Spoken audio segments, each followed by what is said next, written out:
And moving forward, I think moving forward, we'll start, asking for money because the gems that come out from here is a lot and it shouldn't be free. Kidding. But welcome again to um another newbie series with Chika. Um the last two, I think the first one happened in December, and then the second one, the first one happened in December, then the second one happened last month, where you know, we had a general overview of what tech sales is, and like the different things that you need to know, just the basics about tech sales. Now we're taking it up a notch to understanding the tech sales landscape, what you understand the tech sales landscape. So trying to understand like what is I'm very distracted. I'm going to close this laptop. Okay, so trying to understand what is tech sales. We have known that, how the tools that you need for tech sales. We already know that in our last session. And if you didn't join any of the two, it is very important that you do. You can go watch it on our YouTube channel. They are both uploaded there. You can find it and just like refresh your memories on that.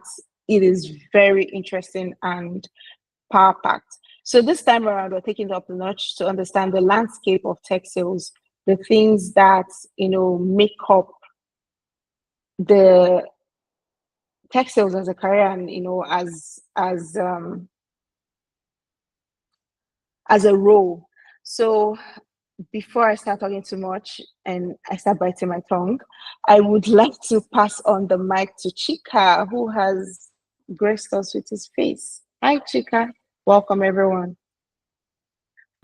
Before his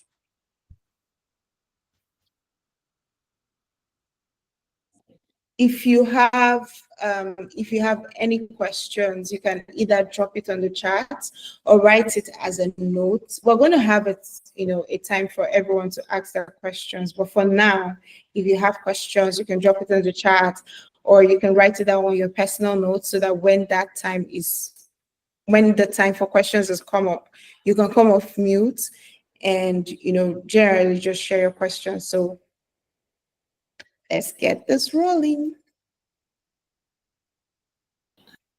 Thank you so much.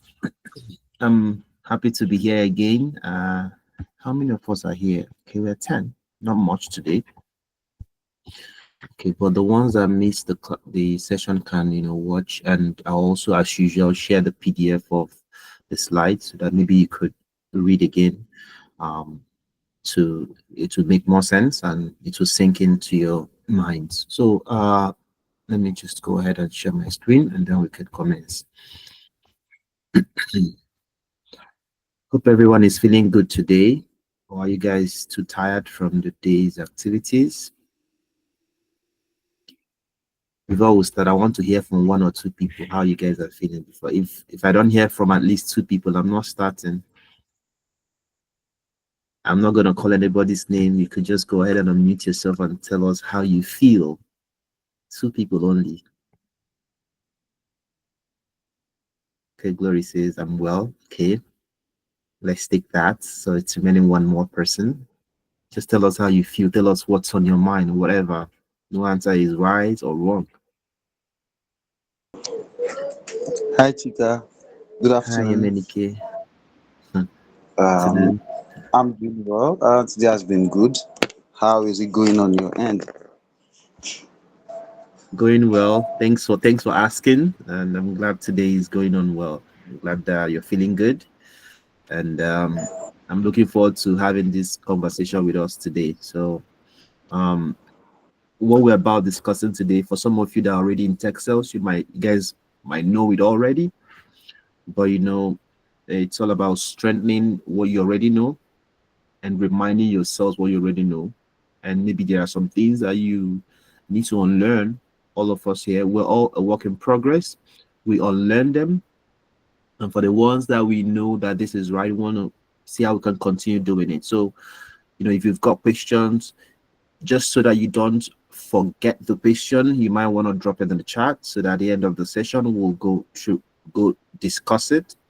And then if you also have contributions, I may also meet some things while I'm presenting. If you have contribution, if you think there is something other people here can learn from, I could actually learn from you. That's the truth. So whatever you think, oh, I need to share this, it could benefit everybody here, please, by all means, at the end of the session, just indicate, share. I'll be glad. It could be that piece of information that you might share with us, either from personal experience or from personal research, that could actually help someone else. So please don't hold it to yourself. Don't play too humble here. Right? Be willing to speak and share what you know. Ask questions as well at the end. No, please, no question is dumb or irrelevant.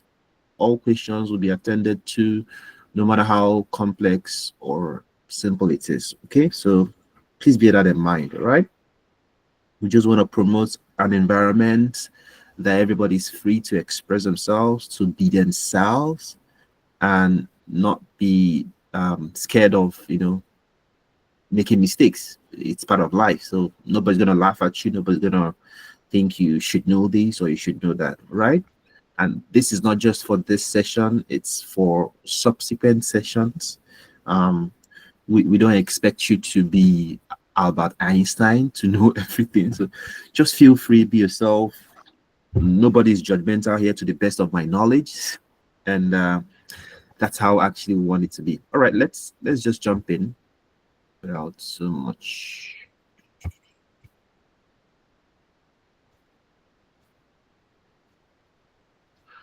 Okay, so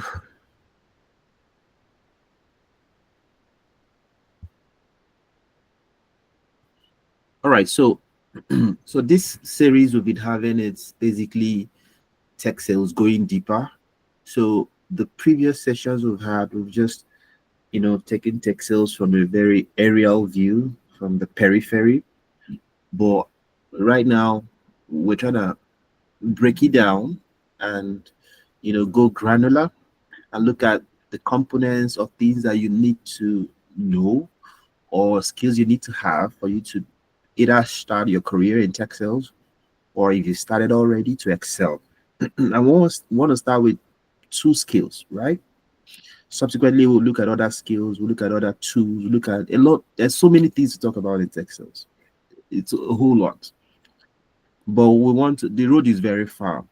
So we want to take it step by step, gradually, small, and over time. So far you're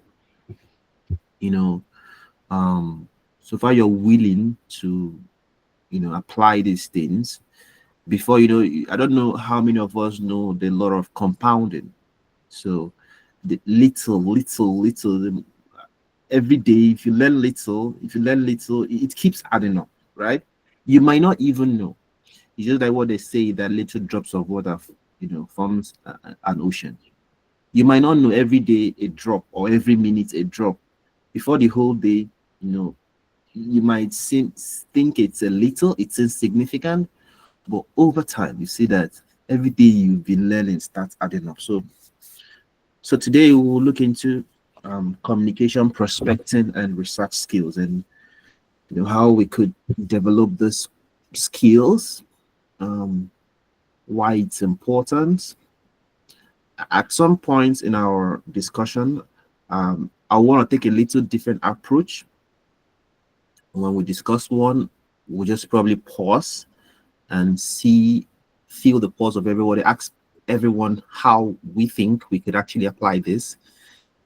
Even if you're not already in tech sales, in whatever role that you're currently in, you could also apply these skills. So it's not just about tech sales. These are skills that are needed. Though during the conversation, we'll try and narrow it, we'll tailor it to tech sales. However, you could also apply it in your day-to-day activities and all that. All right, let's jump in. Okay, I don't need to talk about this. We already know my bio. So two skills that's what we're focusing on today. In about in less than an hour, shouldn't be up to an hour. You should be out of here. 45 minutes here about. We should be done, and maybe 5-10 minutes for taking our questions. So the first thing is effective communication skills. The truth of the matter is, like we've discussed in our previous sessions, tech salespeople, BDRs, SDRs, they reach out to prospect. The core of what they do is to talk to customers, prospective customers, people that have not yet bought the software or the service. So they try to reach out to them, they try to talk to them. And they talk to them via phone calls or via emails, right? So these are two ways that they reach out to prospect. And it's all about communication. If someone is not an effective communicator, you may struggle to, thrive in sales. So you need to know how to speak to people on the phone. You need to know the right words to use. You need to know the right tone to use. You need to know how to write good emails, the kind of words to use in your emails, how not to sound offensive. So communication skills are like, it's, to me, it's the very first thing that we look into before if you really want to grow in your role as a tech salesperson. It's so important. Other things like learning how to use tools, like any tools out there, all those things can actually be taught over time. But a skill like communication, it's an interpersonal skill, or what some people call soft skill. It can be learned, no doubt, but it's more difficult to teach someone or to learn how to communicate than teaching someone how to learn a tool, right? So you could always watch YouTube videos, you could always take tutorials, you could always do one, and before you know it, you're up and going. You just know what to do, you know where to click, you know where to do this. But effective communication is quite difficult, right? That's not to say that you can't learn it. You can learn it. You just need to put more effort. You just need to be more intentional for you to learn it. Okay. So as a BDR, you're always making phone calls, you're sending emails, you're trying to reach out to this prospect or that prospect on LinkedIn to communicate the problems that your solution solves, to see if the person will be open to having a further conversation with your team. So how well you communicate, you strike up conversations. Sometimes you need to break the ice or use some sort of humor to make the prospect feel at home, to feel to create some rapport, so that you'll be able to, maybe they can consider to have a chat with you or your team. Okay, so first point we want to understand is, we want to understand how important. We don't want to play down. We don't want to play down the importance of communication as tech salespeople. No, we want to understand how important it is. We want to acknowledge how it is. Only when we acknowledge or understand how important effective communication skills are in our role as tech salespeople, that is when we'll prioritize it. And that's also when we'll see how we could find out if there are gaps and how we could bridge those gaps. Nobody is 100% effective communicator unless God, who for some of us are Christians, for some of us that believe in God. I don't think nobody is 100% effective communicator, right? That's the truth. Everybody's learning. It's just, even the best of public speakers sometimes make blunders. Maybe it could be their pronunciation, it could be in the line of thought, it could be anything. So it's always a skill that is it's an ongoing skill we keep learning. So, but the beautiful thing about communication is that because of the advancement in technology, there are now tools that is helping tech sales people to be more effective communicators. So that would be a conversation for a different session, right? We'll now probably look into maybe if there are skills, if there are tools. There are tools. There are really amazing tools now that is supporting salespeople to become better communicators. Um, Either make better phone calls to prospect, write better emails. So some of these salespeople that might be struggling at all, their communication might not be the best of their skills or their core strengths. So these tools will actually support them so that they will actually deliver in their role. Okay. So in as much as we want to work, we want to keep building our communication skills, sometimes it might be more difficult than we ever imagined. And that's when these tools come handy. Even if we are the best of communicators, these tools could also play a crucial role in supporting and helping us. Some days we might not feel like it. So these tools will help us to be more effective, more efficient, and achieve a whole lot more we may not have achieved if we did not use the tools. So hopefully, as time goes on in another session, maybe we could even look into it. Maybe next session, I don't know. I'll think about that. We'll talk about that one. But right now, let's look into the core elements of strong communication. What does someone need to do, or what does someone need to learn? What are the components? What makes a good communicator? Or what do you need to do to be able to say, oh, I'm actually improving, or shows I'm a good company? The first thing we need to understand is we need to be good with listening, active listening. So there's something I usually say during the boot camps where I train people to become tech salespeople. I always say this, and it's something I've noticed, and I know a lot of other people out there agree with me. And that thing is the fact that when you are making, for example, you're speaking with a prospect on the phone, you're making a cold call, and you're trying to, find out if the prospect has certain problems that your solution solves. It's important that you do less of the talking and the prospect does more of you do less of the talking and the prospect does more of the talking. So what I mean is you listen more and the person speaks more. Of course, there are some people that might not be much of a talker. It is your duty to put words in your mouth, to ask them the right questions, and sit back and listen. That's how sales is supposed to be. You're not there to give a lecture. You're not there to read some sort of script. You're there to discover, find out. And you cannot discover, you cannot be good at finding out if you're not a good listener. So, in as much as when we hear the word communication, what comes to most of our minds is speak.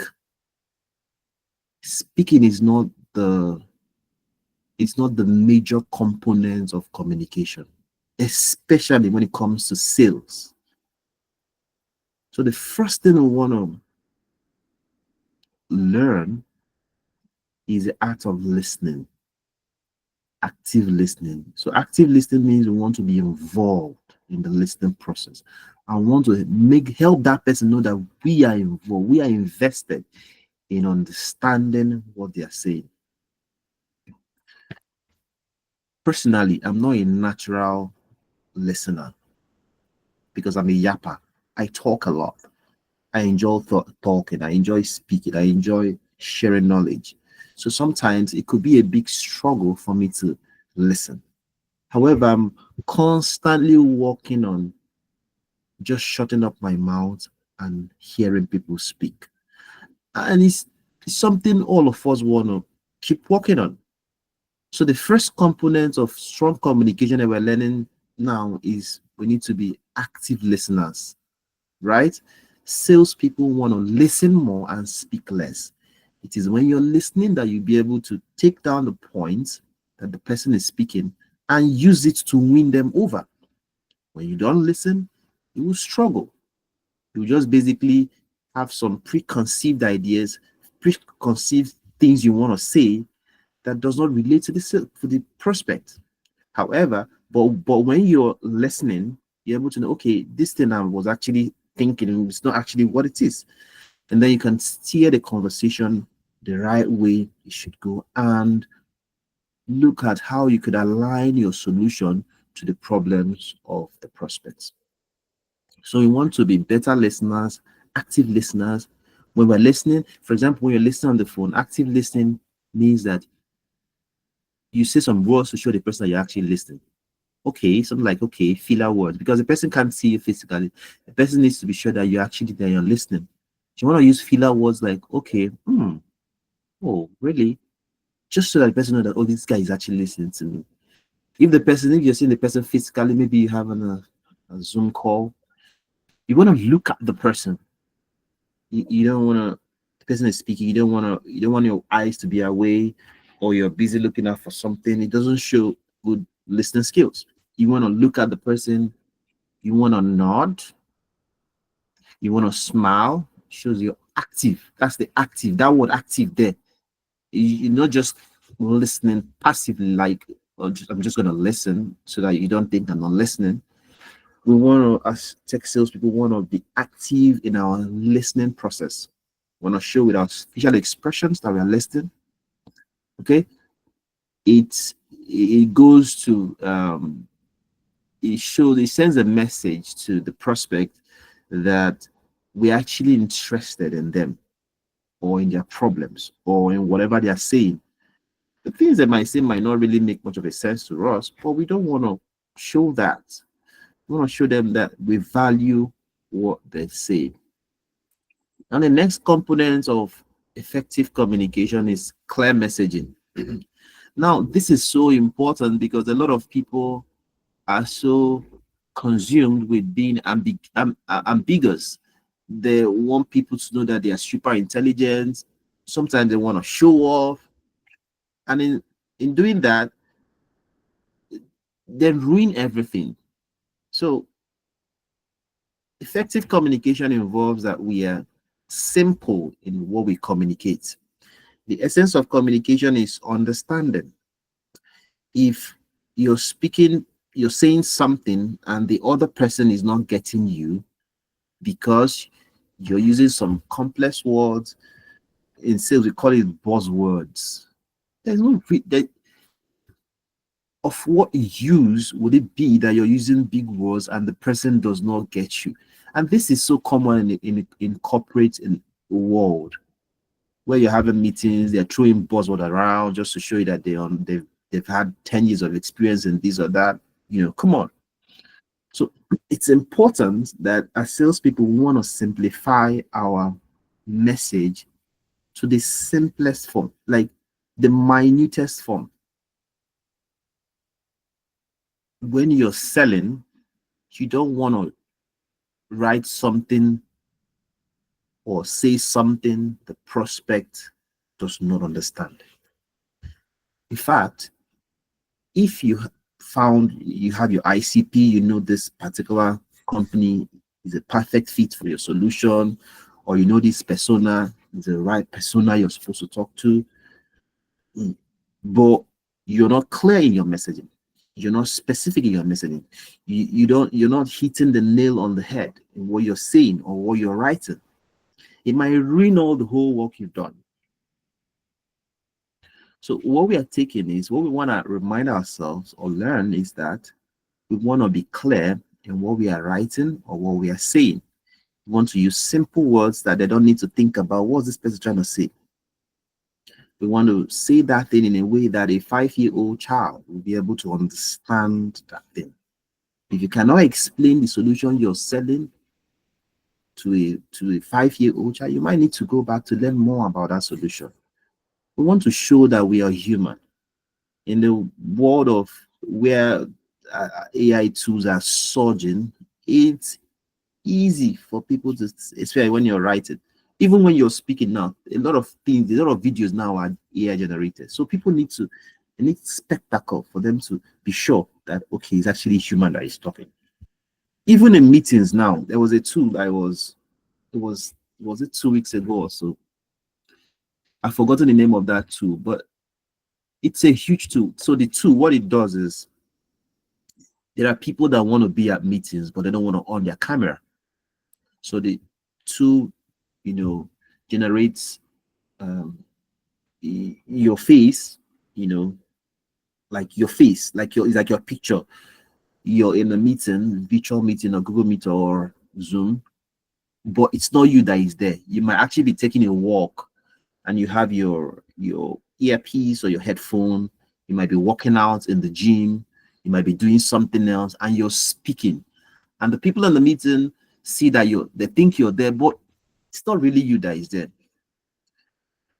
So the point I'm trying to make is there's so much of AI tools that are out there that make people concerned if the person is really human. So the more simple you are in your messaging, the better you might be to get them to have a conversation with you. Remember our goal as salespeople, as tech salespeople, is basically to ensure that we strike a conversation, create rapport, and ultimately hopefully lead to a lengthy conversation that will lead to a sale.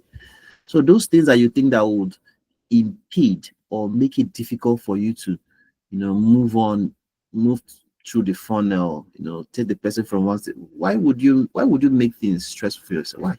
What use? So if it's complex words, buzzwords, ambiguous words, terms that are not relevant, weed it off, use something simpler to replace it, and move on to the next thing you have for the day or for the prospect. All right, so the next one is tailoring communication. The truth of the matter is, what might appeal to a decision maker might be different. Decision makers are different. So what might appeal to a finance decision maker, maybe a CFO or a finance manager, might be different from what might appeal to CTO, technology decision maker, maybe a software engineer or a senior manager in software or whatever. The priorities are different.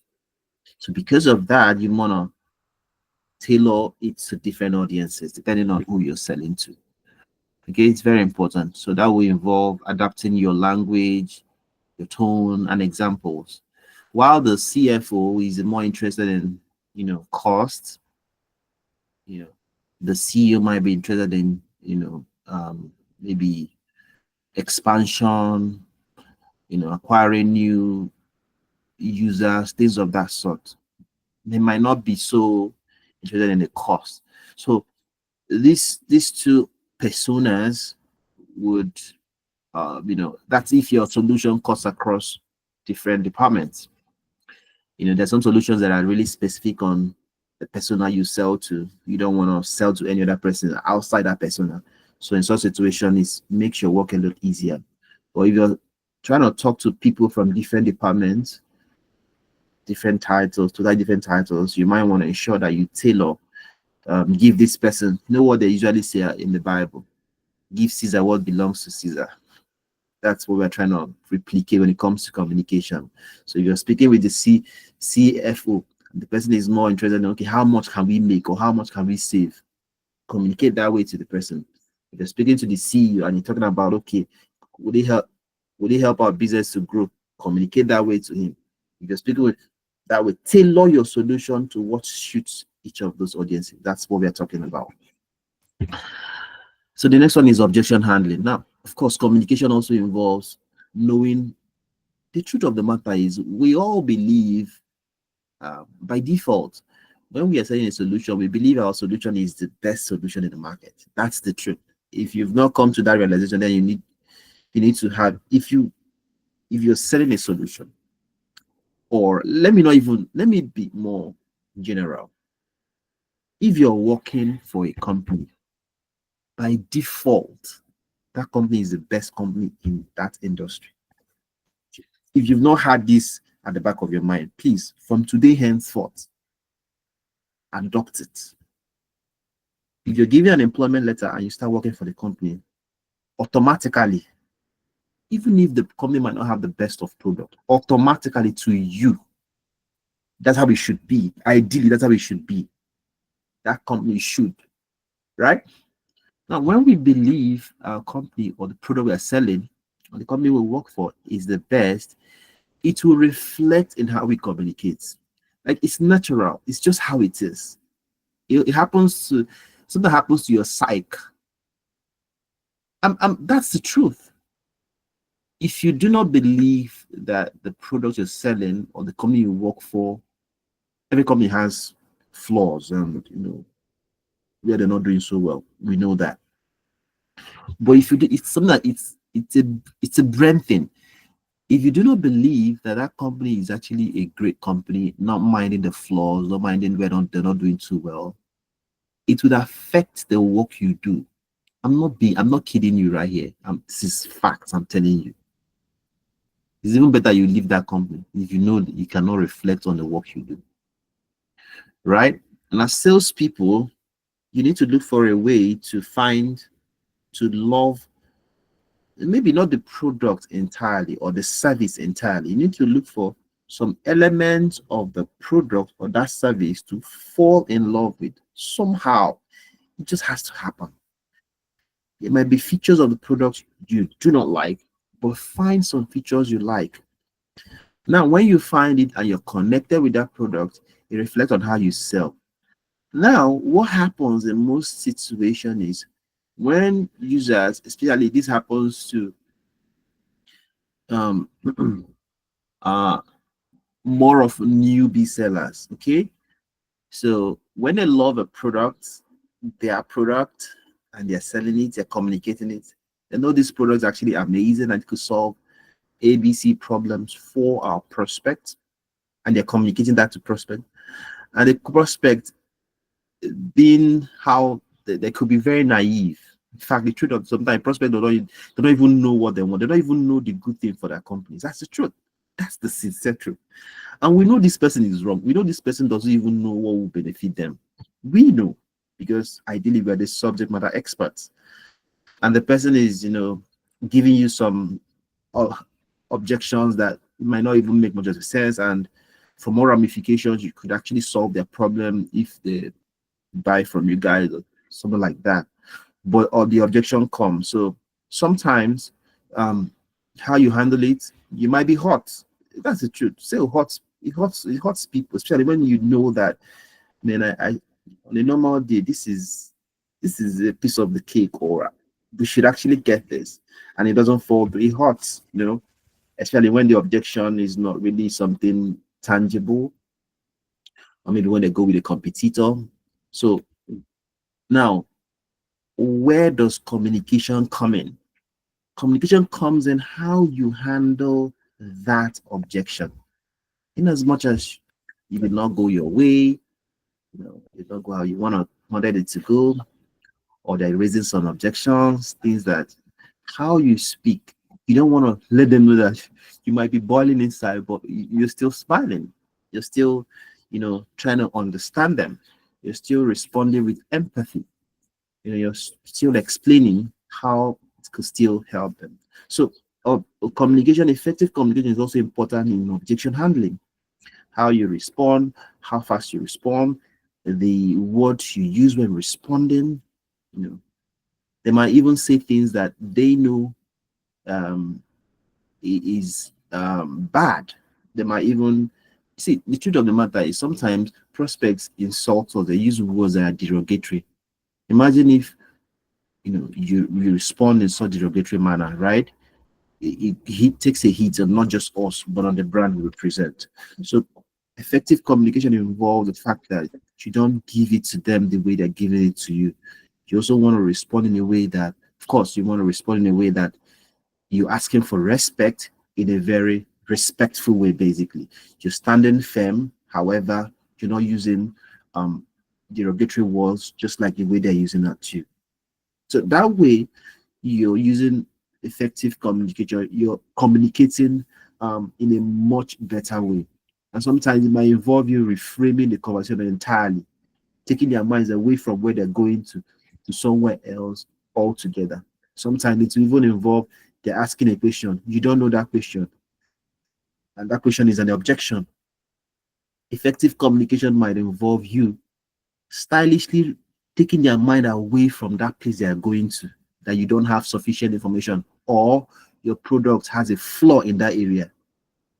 You're you're redirecting the conversation to somewhere else that your product is actually good at, or in some situations you redirect them to the value that the product actually provides to you. Okay, so these are techniques to help you ensure that you are an effective communicator. This this is a real life application, right? Let's say, for example, you're selling a procurement software, you're reaching out to VP of procurement, and you when you're communicating the solution you're selling, which is the procurement software, you don't just say we streamline procurement. Yes, it's true, it's simple, it's basic, but you could actually um, use some other things to strengthen the value that you bring to the table. You could say we help a $200 million manufacturer cut sourcing time by 35% using SAP Ariba. Could this be relevant to your team's goal this quarter? So that way, this is what you're doing. You're sharing the kind of companies you are actually assisting, even if they are not this company. Everybody wants to make more revenue, even if they are a $10 million manufacturer. They're like, oh, okay, these guys, they're playing with the big guys. Maybe we can actually learn from how they've helped them, and that gets them to want to have a conversation with you. You're also sharing, you're being specific in how much sourcing time you've actually reduced for the company. Okay, and you're asking an open-ended question, asking if it's relevant for their team's goals this quarter. This is an example of how to be effective in communicating the value that your company actually possess. Now let's take a pause here and talk a little bit on this. I want to ask anyone here, are there situations where you've had to apply any of this, or do you have concerns when it comes to effective communication before we move into the next skill?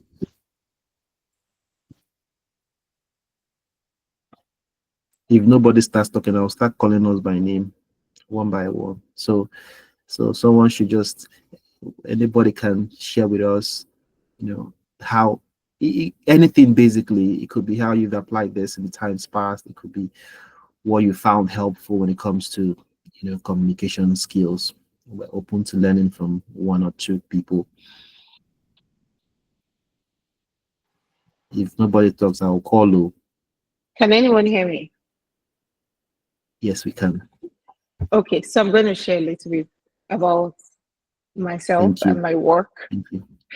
So because I work out of Nigeria and I'm calling people like in North America and Europe, sometimes I feel a lot of jitters, like would they listen to me, my accents, would they think that it is a Nigerian princess that is calling them and trying to like dupe them of like $10K and all of that. So I had that in at the back of my mind a lot of times, and that's hindered me a lot in cold calling. And but one of the things that I did, or I am doing right now, is that I start putting it in my plan, like I want to cold call, I want to talk to people and all of that. So it started out with, I get responses like, oh, I love your emails, I shared it with my salespeople. Do you know? Okay. Do you know? Do you know I'm black? Can you see my name? Can and all of that. So I started getting like a lot of it, like this period, and it somehow just boosted like, my it boosted me to like start calling, making cold calls more than I would naturally do. So one thing happened. Somehow I started, coming across my colleagues that are white people, and they're making calls, they're being hung up at, you know, they're being they hang up on them. They do basically the same thing that they do to me to them, and I'm like, okay, how do I do this? So one of the things I did is to start trying out openers, which one resonates more, my message, the way I say it, the tone I start with.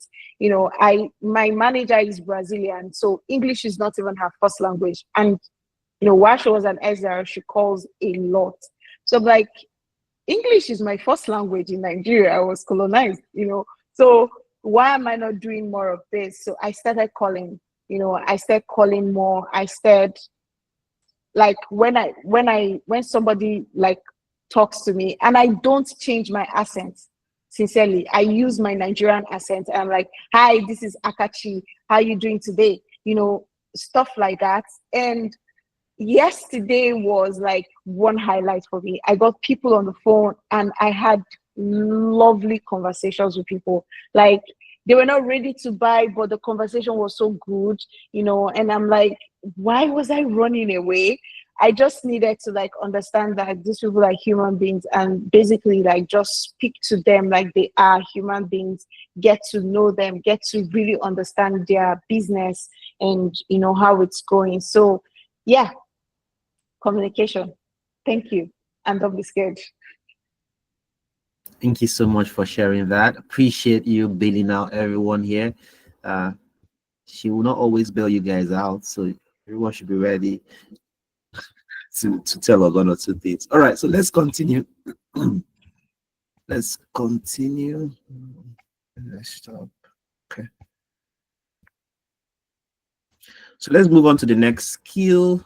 Okay.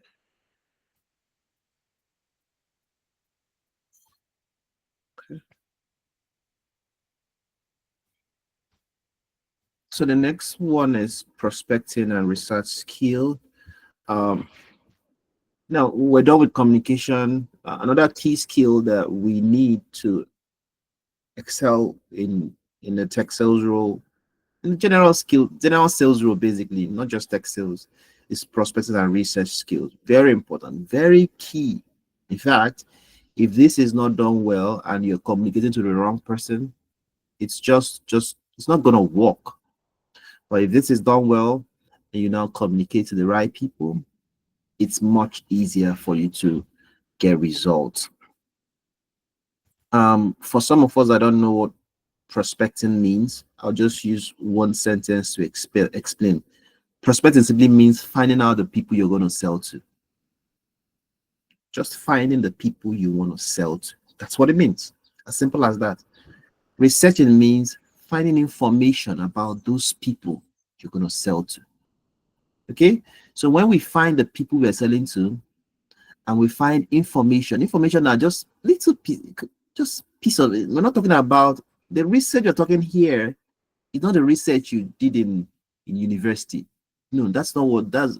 Just take that one away from. It's not Mohn's research. We're talking about little, could be 1, 2, 3 sentences you found on what's happening in the company. Okay, so finding that piece of information and finding the people that you're going to talk to, those two, information, the people, you can now communicate to them. When you don't find a piece of information and you don't find the people you're talking to, then who are you going to communicate and what are you even going to say? Okay, so why does this matter? It's important for us to find the right leads and then craft personalized message that will help them. Okay, if we do not find those people, we're not selling to the thin air. It's people, it's humans that we're going to talk, they're going to sell to. And those humans, they will not fall from the sky now. You will find them. You will use tools to find those people. When you use tools to find those people, you can now also use tools to find information about those people or their companies. When you find these two, you can now do what? Communicate to them, reach out to them, talk to them, strike a conversation with them on the phone or via emails. And the goal is what? To see if we could schedule a more lengthy conversations with them. That's the process. That's it. So this is also another key skill that we want to learn as tech salespeople. Now let's look into what strong prospecting includes. The first one is target account research. Okay, so the truth of the matter. Now let me give you an example. A typical example. I think I've used this scenario example before in our previous conversation, or is it people in the boot camp? However, I'm going to say it again. So imagine imagine there are two restaurants. One restaurant, they offer a buffet. By buffet, we know what buffet is. I know all of us here love food. I know. Even Akachi, I know she loves food. So you enter the buffet, every food is there. Like every food is there. You have beans, you have amala, you have ofako, you have everything you can think of. Every kind of food. Even the ones you do not like, and the ones you like, and the ones you've not heard of. So many. So you're free to, of course, choose the one you want to eat. Choose. Just pray you don't choose too much and you go and purge. And then there's this other restaurant, right? They only serve intercontinental dishes. Only few selected, carefully curated cuisines. They're not serving all the food that you can. You cannot go there and request for beans and bread. No, they don't have it. You cannot go there and request for akara. No, they don't have it.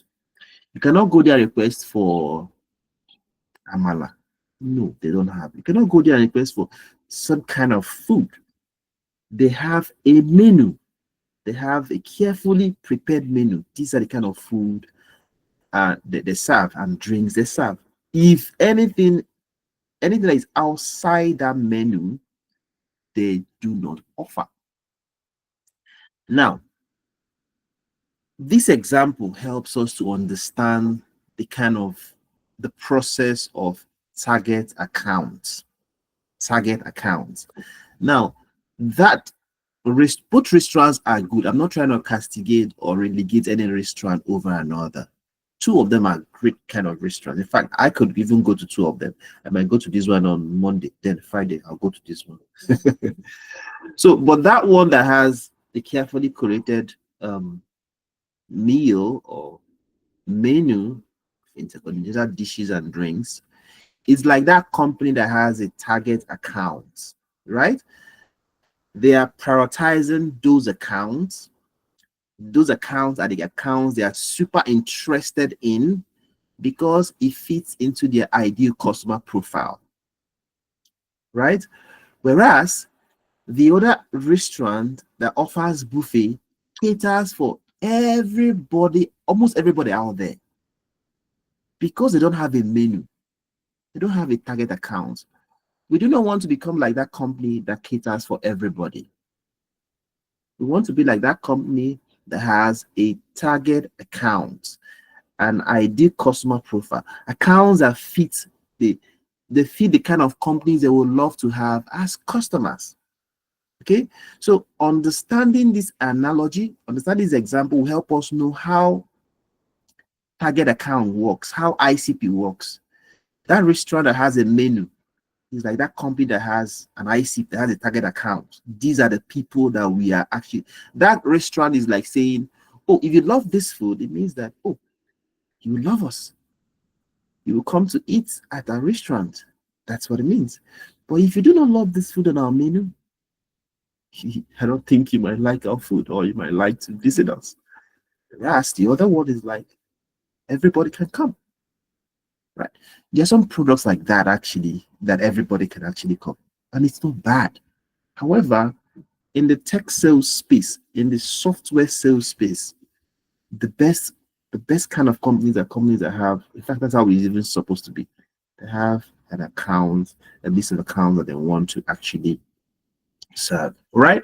So always remember that if you're confused about ideal customer profile, target accounts, use this and try to remember this analogy. It has helped a lot of people I know, okay? Even my students, to understand how it works. So for you to be a great in prospecting, you need to be able to find those accounts, find their size, their industry, and there are tools that will help you. For example, if on the target account list, you have like company A. Maybe the name of the company is Glow, for example, MTN or Paystack. Your duty is to use tools, right? To find, oh, where is this company located? Are there recent tools, recent news about them, blah, blah, blah. The next one is persona research. Now, persona are basically the people in those companies that you're going to talk to, those accounts that you're selling to. Who are new? Some companies are like 500, 1,000, 2,000, 5,000 that they are scattered around the world. Who in those companies are you going to sell to? That's what I mean by persona. Okay, persona as the people, those decision makers. So you want to find out the persona you're interested in. Are you looking at the CEO? Are you looking at the CFO? Are you looking at the manager? Are you looking at the director of what? These are people you want to also learn to find, to reach out to. And then the other one is, of course, when prospecting, we cannot say prospecting without mentioning tools. Tools are an integral part of prospecting. Manual work takes so much time of the BDRO. So now there are so many tools that make it easier for you to prospect a lot faster. You want to leverage those tools, you want to know those tools, leverage them, and keep learning how to use even new tools. Okay. We have Crunchbase, ZoomInfo, Apollo. There's so much out there. So you don't want to learn all of them. You feel overwhelmed, but learn the basics of the popular ones, and then from there, if there is need for you to learn another one that your company uses, you can go ahead and do so. Timing and trigger events. So trigger are basically something that you can use to your advantage when reaching out to a prospect. So it could be a new information. It could be maybe the company actually um, they are in a hiring spree, or they raised some funding, or they made an acquisition, or they made a merger, whatever. It could be any it could be leadership change, any little information you could use to actually reach out to. That's what we call a trigger. Okay, it's like this gold mine of information that you could use to reach out to them when you're speaking with them on the phone or when you're writing to them via email. So for you to be good at prospecting, you want to know how to find and use those triggers. Again, too, even as simple as LinkedIn can help you find some of those triggers. And then you want to also segment and personalize. So personalization is very important for you to be able to stand out among the crowd. Again, there are so much AI tools that promise to send a lot of emails, so many emails at once. So you also want to be careful in some tools that we use when we are trying to blast emails to prospect. Uh, we want to use the ones that actually would relate to the uh, persona or ICP that we're selling to. Okay, yeah. So, what are the next steps for us right now? One, we want to understand the importance of these two skills. Okay, these communication skills and prospecting and research skills. We want to understand the importance and how it relates to the BDR or SDR. Two, we want to practice these skills daily. Practice them daily, and if possible, include them in your daily activities, right? If it's possible. Some of these we've learned about communication. You can even start implementing them today and tomorrow, right? And then number three is we want to add them to our resume. They are key skills, so we'll ensure that they appear on the skill section of our resume. So that's it. Any questions? I'll share the slide and you could read it again. So let's take questions and then we'll wrap up our session. Thank you so much, Chika. Thank you so much. I wish you did. Um, I wish you touch a little bit more on prospecting. I know that we are out of time, but yeah, Gertrude, please go ahead and ask your question. Hi, Chika. Hi, Hi. everyone. Good evening. It's always a pleasure listening to you. It always feels like ground zero.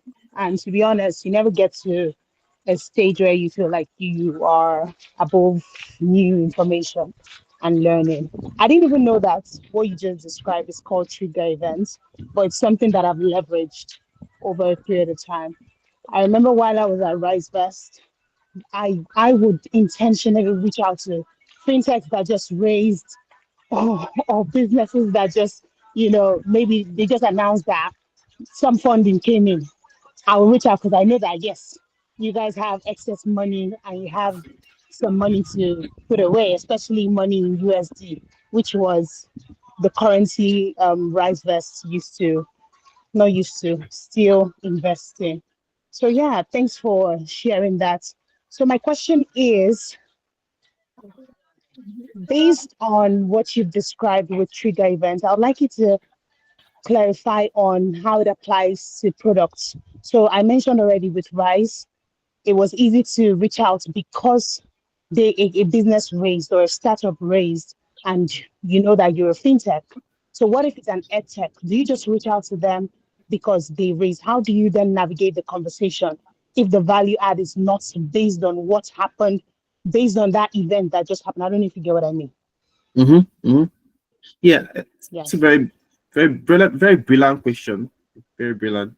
And the thing about Gertrude, the thing about funding is the truth about funding. I'm just gonna say it cuts across almost every solution that you're offering. Almost every solution. Let me give you another example, right? Aside the one you've given about fintech. Now, let's say, for example, let's use EdTech, for example. Let's use the one you also highlight, EdTech. Maybe you have a solution that helps to train the workforce. Now, the truth of the matter is, if a company raises, in most cases, they will add new team members, they'll hire new team members, and they'll also want to ensure that they strengthen existing team members. So now you can tailor it this way. Oh, congratulate them for raising and ask them if they have any plans of hiring or upskilling their existing team. Remember, they have money. That's the truth. And that money could be used in a lot of ways that you do not know about. It could be that they are even thinking about this area or that area. And the truth of the matter, sometimes founders, when they raise money, of course, they have priorities. In most cases, the priorities fall into two brackets. That's what I've noticed. One is people, hiring the right people to build a solution. And two, maybe tools and marketing. These are the two things that most times they spend money on. So your goal is to see how you can narrow, this money you get, of course, you don't want to just go down and say, give us over. You're like, congrats, and are you looking at this? Are you looking at, for example, if it's EdTech, are you looking at training your staff on this or upskilling your staff on this? If maybe you have a solution on HR tech.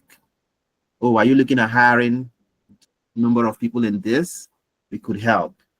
Let's say you're selling, let's do something like maybe another industry. Which other industry can we use as an example? Let's say maybe you have a software, right? Oh, how are you solving this problem? Are you looking at adding this tool in your tech stack?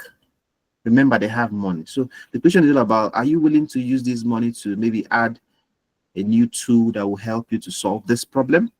So it could always be steered cloud solution. Okay, you could say, all right, so of course you're trying to talk to the person leading the tech team nowadays. Oh, congrats, I've had you guys raise some money. Oh, this shows that you guys are doing something amazing.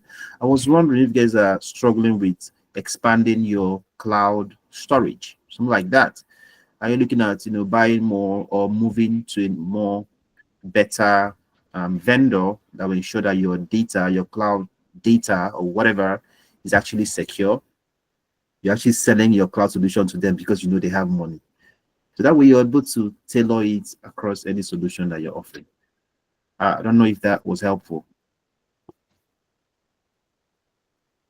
Exactly, that's the truth. Icebreaker, they have the money. So let's see if they are willing to give us some for us to give them the solution. Yeah, something, there was something Chika shared when, researching about a persona or an ICP, something as little as they follow your company's page on LinkedIn is a lot to talk about. Like, I see you follow us, was there something that you were looking out for? I see that this and this, something as little as that And then there is also something I've also noticed that can help with, triggers and intent. Timmy, I saw you. Don't bring down your hands. I will still call you. So something I also noticed about on LinkedIn Sales Nav. So I have followed up with their intent. So when you go to Nav, I've shared my screen. Let me just share my screen. Let me just show you, because this is something I like talking about. I think you were seeing something. Okay, so when you go to Sales Now, for example, let me show this account. And then you come here, you can see like intents. Come on.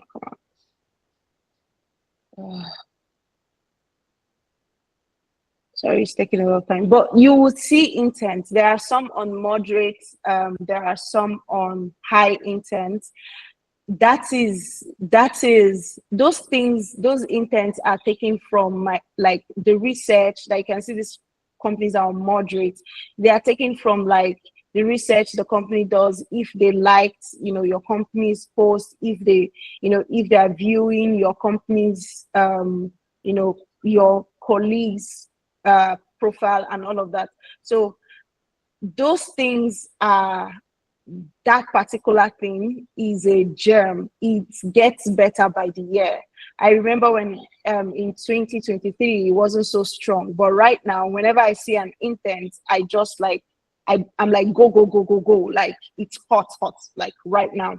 So those are like very few things like that. It could mean a lot for you and push everything forward. So Timmy, let's go. Hi, thank you very much, Akachi. Good evening, everyone. Thank you, Mr. Chikodi, for this session. I really learned a lot.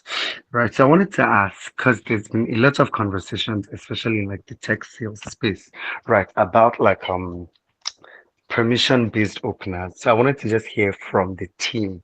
What are your thoughts on permission-based openers? Because in fact, it's been like a whole war on LinkedIn, right? Especially the conversations of, because some people, what they have claimed is, when you do permission-based openers, you already give the prospect an easy way to say no on the calls, right?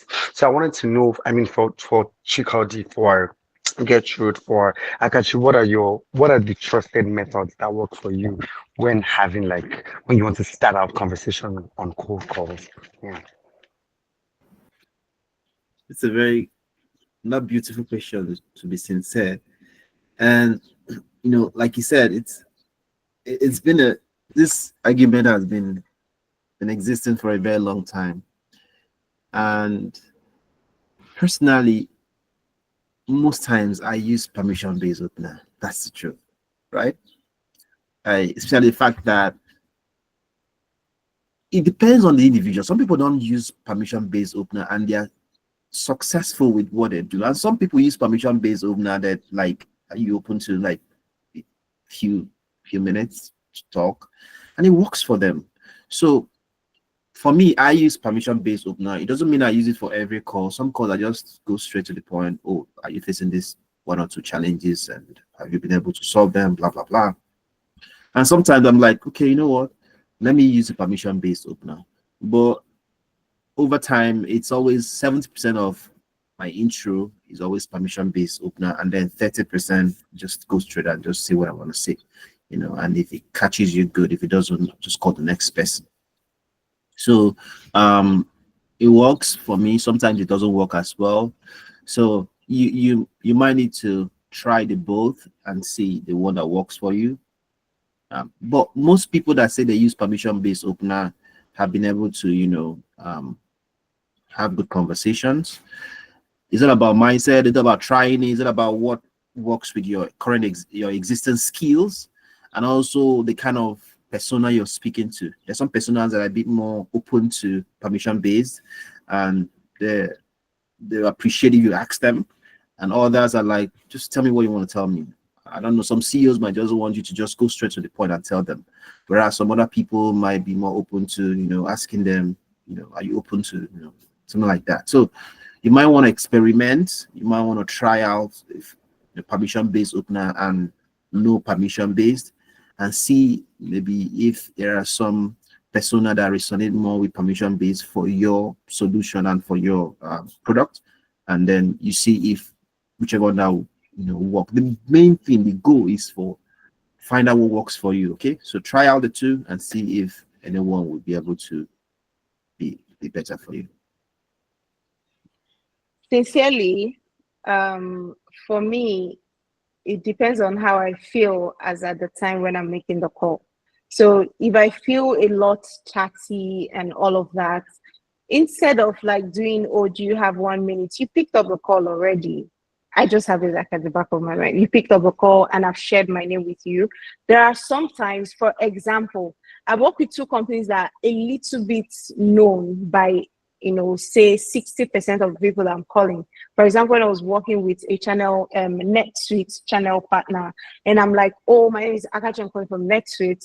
People are like, oh, no, I have something like that. And they just want to move forward, or they're like, oh, NetSuite, I was thinking about you not long ago. Or like, oh, hi, this is Akachi, I'm calling from Chili Pepper. They cut you short already, from there, because they already know your product. They know that, oh, this is not the conversation I want to have. So depending on how I'm feeling, if I pass through that, oh, this is Akachi, calling from Chili Piper, how you doing today? If I'm able to pass through that particular conversation, that first line, to before I now say, oh, I saw your demo form, blah, blah, blah, before I even get there, it depends on like the feedback I get from there. So that's why I asked, first of all, how you doing today? Or how's your day been? Or, something, it's usually how are you or how's your day been? I also noticed that for 2 personas, because I reach out to Europeans and I reach out to, North America, people in North America, they they sometimes like to be very straightforward. Like North Americans, they just want you, oh, hi, this is Akachi, I'm calling from Chili Pepper. And they're like, oh, what do you do? Stuff like that. Or they ask you, you're calling from where? Or really, what do you do? Sometimes they take the conversation forward. So for me, I just like to like, how are you?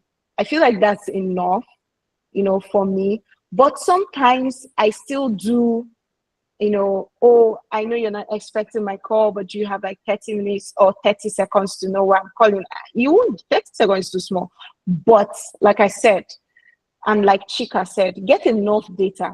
What works for you? Get enough data. Make enough cold calls. Like get like 100 people on the call, for example, and then say, oh, 70 people answered because you gave them a permission-based opener, and then 30 people didn't. And then you go with what what works, best for you. Gertrude, please, your hand is up. Yeah. I wanted you and Chika to speak on this particular conversation, but based on what stage of the sequence, of course, I don't know, people on the call, not everyone might know what a sequence is, but I wanted you to speak on if you're calling a prospect at a certain stage of the sequence where you probably have sent a LinkedIn mail or you sent an email, how then do you open that conversation? Typically, that's my question. Okay. Chika, do you want to go first? Okay. Okay, let me just take a jab on it. So let's say let me create a scenario. Let's say we have a 6-stage sequence. So for all the people listening that are wondering what a sequence is, sequence are basically touch points on reaching out to prospects. So by touch point, we mean prospects don't always respond. Maybe we'll probably send them one email or call them once. They rarely respond, right? Most times. Okay. So even if you send them one email, it's not enough. You want to follow up with a couple of more emails in between, can give like a day or 2 in between, and then follow up on them. So what Gertrude is asking is, let's say you have 6 emails scheduled to go out, or 6 emails you want to send out to them, or 6 calls you want to make to them. At what stage do you need to, and how do you need to actually present it to them? So there's one thing I always do. For example, if it's an email sequence, okay, and you send the first one, and of course, because of the CRMs nowadays, it tells us if they've read, though it's not always 100% accurate, but it gives us an idea. So if they've read the email, It lets us know, oh, this guy has read. You send them the second one after 2 days. They've read the email. We've seen it. They've read. We could actually call them, right? Oh, hi, I'm Chika. I noticed you've read my email twice. In some situations, the CRM will tell you if they've read the email 6, 7 times. Sometimes I send a reply. Oh, I noticed you've read this 7 times. Is there a particular part of this email that caught your interest? Right? Or I call them. Hi, oh, I'm Chika. I noticed you read my email 7 times. I was wondering, is there something spectacular about the email that you want to talk about? Something like that. Just natural, right? They might, giggle and say, oh, ask one question that might help to extend the conversation, hopefully book a meeting. And that's for email. If it's for call, maybe you call them once and they didn't pick, and maybe you have, the dialers nowadays you can record a voicemail that can automatically send out when someone doesn't pick. Or you could also do manual voicemail, though it's tiring. It's tiring. They say you're calling like 20 people. Recording manual voicemail for 20 numbers is a lot. You might even be tired when you're done. But let's say you record a voice note, or your dialer drops a voicemail for them. You could send them an email. Oh, hi, I called you. I've been trying to reach you for some time now. That if you call like 2-3 times on different days, and I dropped a voicemail. I don't know if you're open to. I was trying to find out if you're currently facing ABC challenges and how we've helped BCD companies to solve this problem and blah blah blah. That might be how you would enter. Or you could, if you don't want to send them an email, you could reach out to them on LinkedIn. Oh, hi, I've been trying to reach you, called 2-3 times, and I dropped a voice note. I don't know if you've been able to listen to it. That could be it. That just could be it. They might not have seen the voice note. They might not have read the emails, but like, oh, what was it about? And then you have your conversation. So this is what I do sometimes, and it has helped to strike up a few conversations.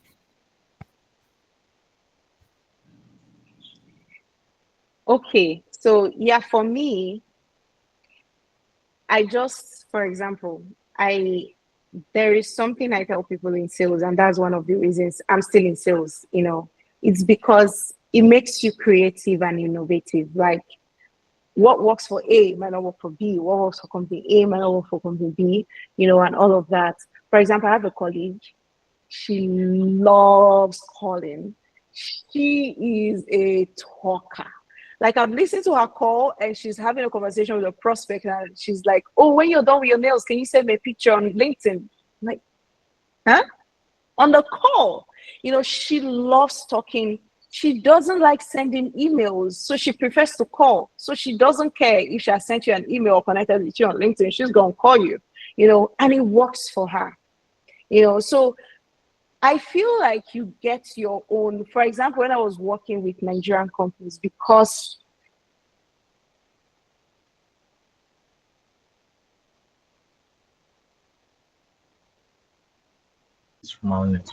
I think we lost that at you there.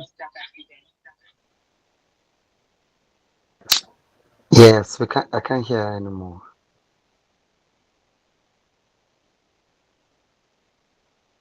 can you hear me now? Yes, Can anyone hear welcome me? back. Oh, We can okay. hear you now. Sorry, my I was going to say welcome internet back. went off. Sorry about Welcome back. that.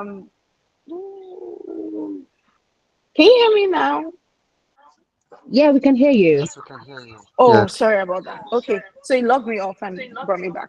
Okay, so for me, it depends on what works for you. For example, when I was in Nigeria, I didn't know about working with Nigerian companies. I didn't know about sending emails or LinkedIn or all of that. I just did any one that worked. So most of the time, calls worked, and I will not send you an email. I will call you first. For people that right now, I prefer to send you an email and a LinkedIn, connection request, or interact with your post on LinkedIn before I call you. So it depends on what works best for the person. Some people prefer to send videos as their first set of this thing. I'm like, I don't want to see your face, but Yeah. it depends on what works for you. I personally, I prefer to send LinkedIn. I prefer to send emails. Then I will call you as the third step on, the cadence. So it's just, I think it's different. How do you put it? Different things work for different people, basically.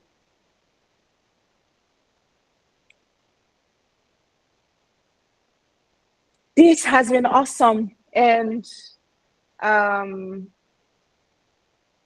don't want to keep everyone waiting for so long, but is this all the questions? Does anyone have like any other question that, is this a good time does anyone have any questions? We are wrapping up right now. Okay, in the absence of questions, so that I don't keep everyone waiting, this is a Thursday. I just want to thank everyone. Thank you. When we were talking with Chika about having these sessions, and he brought up Thursday, it was a little bit of a concern to me because people work on Thursdays, and steady. I know that our numbers are really low now because we did not share we did not share the flyers in time, so people didn't know. I know that if we had shared the flyers like earlier, people would have come more. So I just want to thank everyone for being here. It means a lot to us, and I know that you wouldn't be here if you're not getting value. So that being said, Glory, are you raised? Oh, Glory wants to react.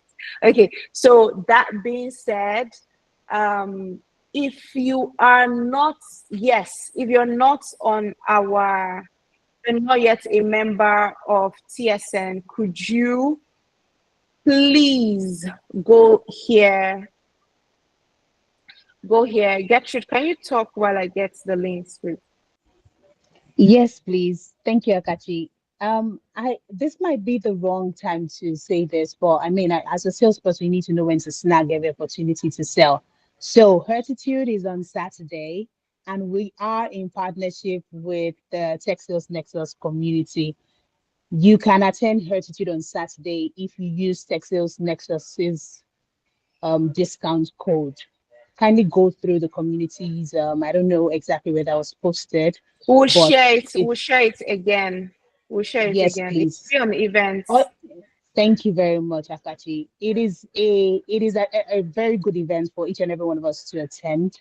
Come and network, come and have a good time, let your head down. Q1 was wild. You know how Q1 used to be for salespeople, right? You're just as good as your present numbers, not what you did the last quarter or the last month.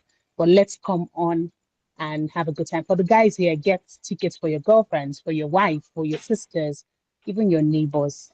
Thank you. Your colleagues, get for your enemies so that they can have something else to think about other than you. So get for everybody, and attend Hertitude. So I'm going to drop the link to Hertitude where to register. And because you're on the call, I'm going to share like the discount code. I'm going to share the discount code. Here is the link to register. The first link I shared is a form. If you're not yet in our community, is Helen in Lagos? That was a dispute. Helen, are you in Lagos? Yes, I am. You come for Hertitude. Helen, you must come for Hertitude. I will not take a no for an answer. When you were talking, I was just checking my schedules. Like, it's been hectic. Well, I know. Come and breathe. Come and breathe. Come and have fun. Like, it's been hectic for me as well. I just want to sleep on Saturday, but no, I am not sleeping. I'm going for Hertitude. So come. I'm not promising. I'll do my best and see if I can make it. Helen, you must promise me. Helen, you in particular. I didn't know sincerely. I didn't know you were in Lagos sincerely. No, you're coming. You're also coming. Please, Okay. please. I'm coming to your DM. You're coming for Hettitude. I want to see you.